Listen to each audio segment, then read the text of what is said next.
اور سب سے بڑا سانحہ جو پیش آیا، جو ابھی تاریخ گزری ہے 6 دسمبر کی، بابری مسجد کی شہادت کا جو واقعہ پیش آیا، تو یہ ہمارے لیے بہت افسوس کی بات ہے، اور یہ ہمارے لیے بہت فکر مندی کی بات ہے۔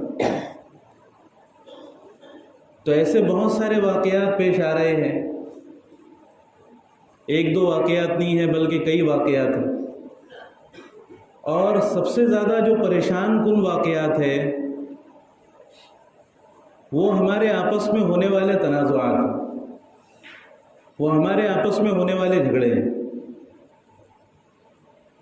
یہ سب سے زیادہ پریشان کن چیز ہے۔